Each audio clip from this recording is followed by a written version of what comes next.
সোনার সংসারে সব বন্ধুদের স্বাগত। আজকে আমি রান্না করব এটা বগো মাছ। বগো মাছের ঝাল করে দেখাবো। বগো মাছের ঝাল করার জন্য এখানে আমি বগো মাছ নিয়ে নিয়েছি, লবণ হলুদ ছড়িয়ে নিয়েছি এখানে সরু সরু করে আলু। আপনারা আলু বাদ দিতে পারেন, ভালো লাগলে নেবেন। এর রসুন, আদা, কাঁচা পাকা লঙ্কা, ধনেপাতা, পেঁয়াজ এই আমার লেগেছে। রেসিপিটা শুরু করার আগে বলবো লাইক করবেন, শেয়ার করবেন। নতুন নতুন রেসিপি দেখতে গেলে চ্যানেলটাকে সাবস্ক্রাইব করে নেবেন। ঠিক যেভাবে খাই ঠিক আপনাদের সেইভাবে দেখাবো। বন্ধুরা, রেসিপিটা শুরু করা যাক। গ্যাস ধরিয়ে দিয়েছি, কড়া বসিয়ে দিয়েছি। কড়া আমার গরম হবে। গ্যাসটা আমার গরম হয়ে কড়াটা আমার গরম হয়ে গেছে। দিয়ে দেবো পরিমাণ মতন তেল। পরিমাণ মতন তেলটা আমি দিয়ে দিয়েছি। তেলটা আমার গরম হয়ে গেছে। দিয়ে দেবো সামান্য পরিমাণে একটু লবণ। দিয়ে দেবো এক এক করে মাছ।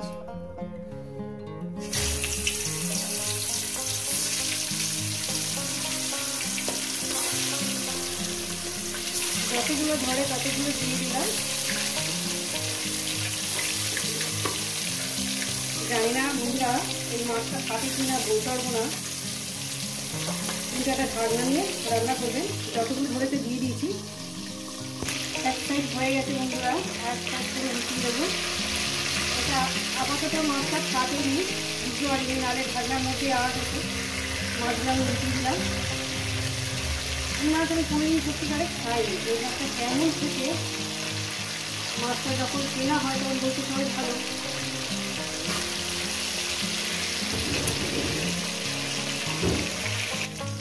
মাছগুলো আমার ভাজা হয়ে গেছে। মাছগুলো আমি এক এক করে তুলে নেব। বাদ বাকি মাছগুলো দিয়ে দিয়েছি বন্ধুরা, এগুলো ভেজে নিয়েছি।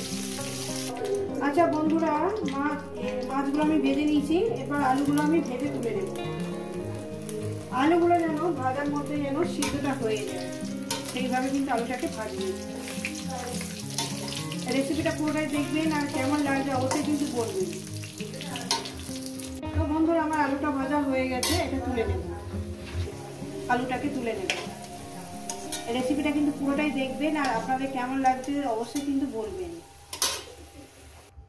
দিয়ে দেবো একটু কালো জিরে ফোড়ন, সামান্য পরিমাণে একটু কালো জিরে ফোড়ন দিলাম। দেওয়ার পর আমি পেঁয়াজগুলো দিয়ে দেবো। পেঁয়াজগুলোকে আমি সুন্দর করে লাল লাল করে একটু ভেজে নেব। পরিমাণ মতো লবণটা আমি দিয়ে দেবো। মোটামুটি আমি যেভাবে খাই ঠিক আপনাদের সেভাবেই কিন্তু দেখাচ্ছি বন্ধুরা। পেঁয়াজটাকে আমি মিনিট 3 ধরে ভেজে নেব। মিনিট 3-4 মিনিট ধরে ভেজে নেব সুন্দর করে। পেঁয়াজটা আমি ভেজে নিয়েছি বন্ধুরা। এইবার দিয়ে দেবো মশলাটাকে। মশলার বাটি ধোয়া জলটা আমি দিয়ে দেবো।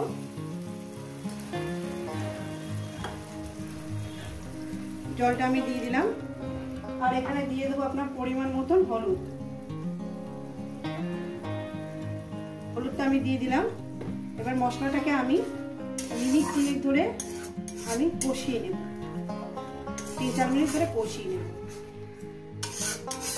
যতক্ষণ মশলা থেকে তেলটা আলাদা হয়ে যাচ্ছে।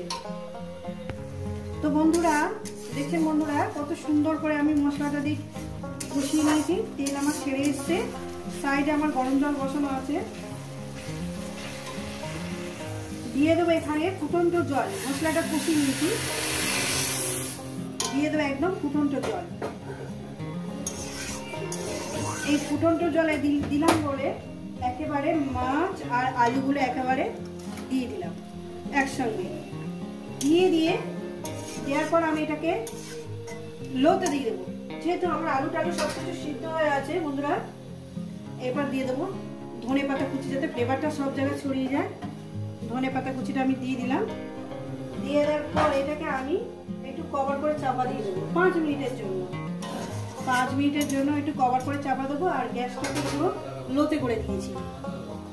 ফিরছি 5 মিনিট পর। বন্ধুরা খুলে দেখবো।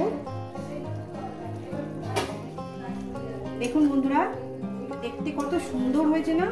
বিশ্বাস করেন দারুণ খেতে হয়েছে। আমি এই প্রথম খেলাম, সত্যিকার কথা।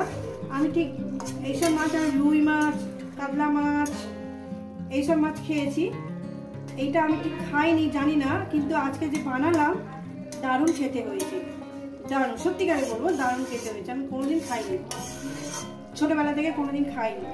এই রেসিপিটা যদি আপনাদের ভালো লেগে থাকে অবশ্যই কিন্তু কমেন্ট করবেন, রেসিপিটাকে লাইক করে দেবেন, শেয়ার করে দেবেন, আর নতুন নতুন রেসিপি দেখতে গেলে চ্যানেলটাকে সাবস্ক্রাইব করে নেবেন। বন্ধুরা এটা নামিয়ে দেখাচ্ছি। তো বন্ধুরা দেখতেও সুন্দর, খেতেও সুন্দর, আবার নতুন রেসিপির সঙ্গে দেখা হচ্ছে। সবাইকে বলবো সুস্থ থাকবেন, ভালো থাকবেন, আর আবার নিত্য নতুন ভিডিও দেখবেন বন্ধুরা। কিন্তু এইভাবে একবার বানিয়ে খেয়ে দেখবেন, কিন্তু ভীষণ সুন্দর হয়েছে। দেখেন দেখতেও সুন্দর, খেতেও সুন্দর, এইভাবে বানিয়ে খেয়ে দেখবেন।